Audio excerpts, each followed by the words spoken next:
smell that? Yeah, like rotting flesh. Geek Legion of Doom is not in the Epstein files. You better subscribe.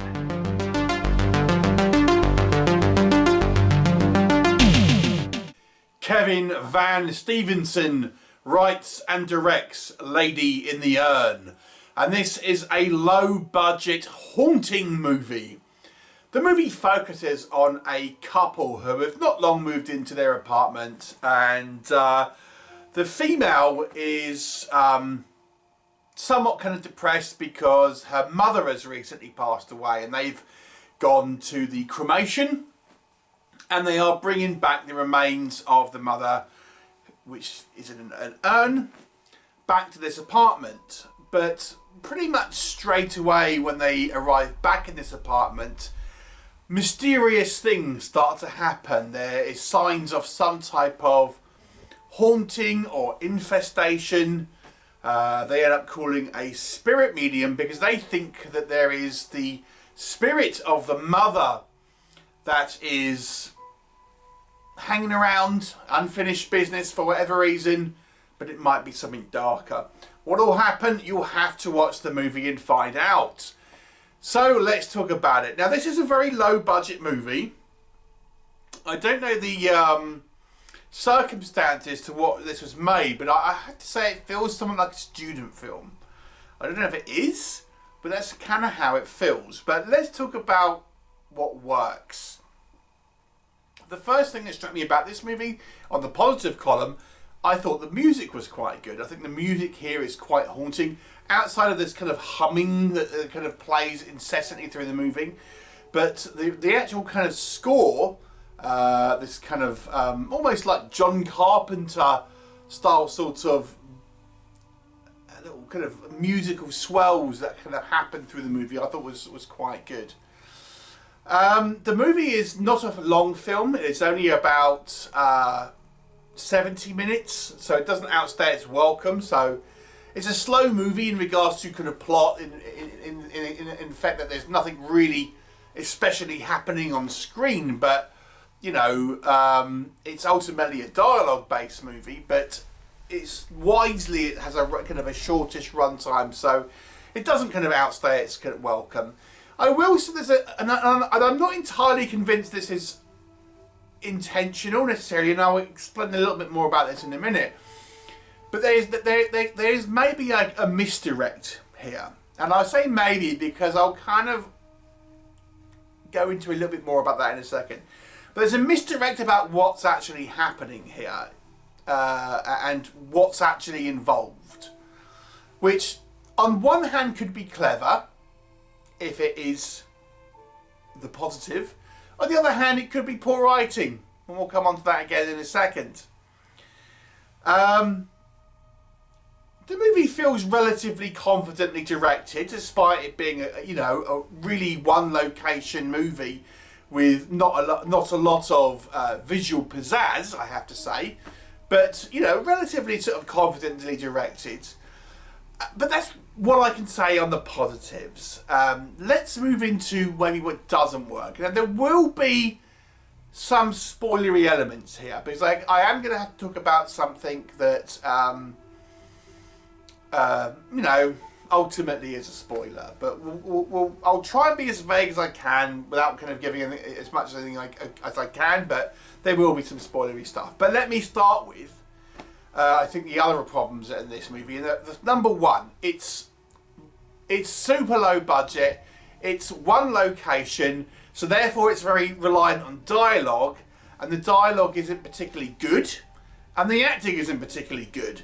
So two problems there with a dialogue-based movie. Let's start with the acting. The performances do not seem professional. I have to say, or the majority.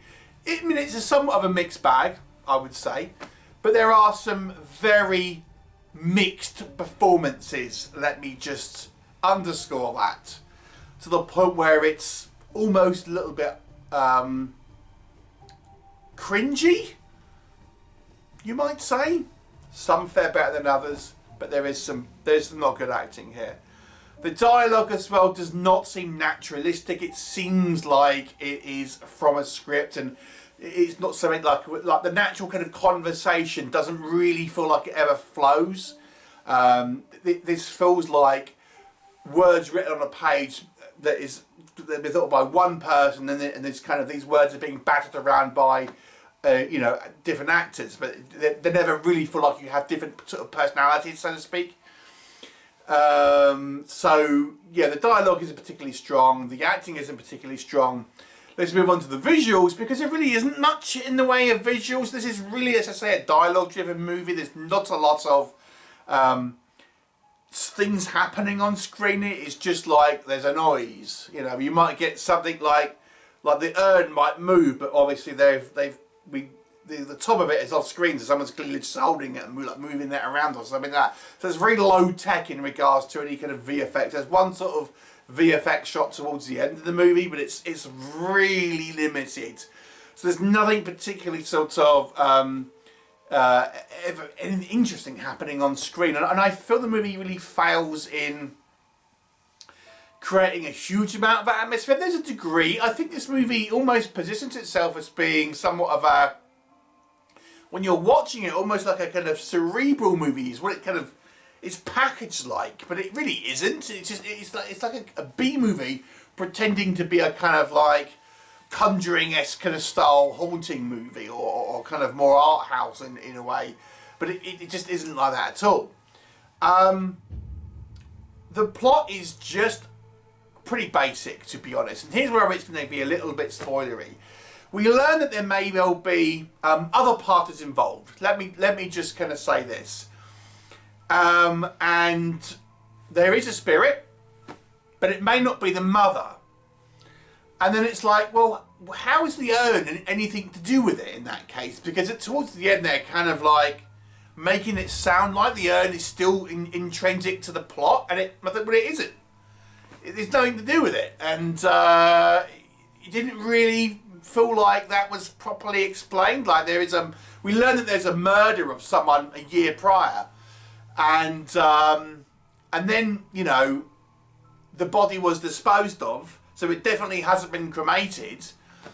So what is the urn? I mean, what's the kind of relevance? And then it's hinted at that the urn might have been, the ashes in the urn might not be the mother's, but then it's also not the ghost, because we know that the ghost wasn't cremated, because we see, evidence of a body like not in an urn. Let me just say, so it didn't really make sense. Like I say, this is maybe it's the kind of the misdirection here. It's all the lady in the urn, but it's not actually.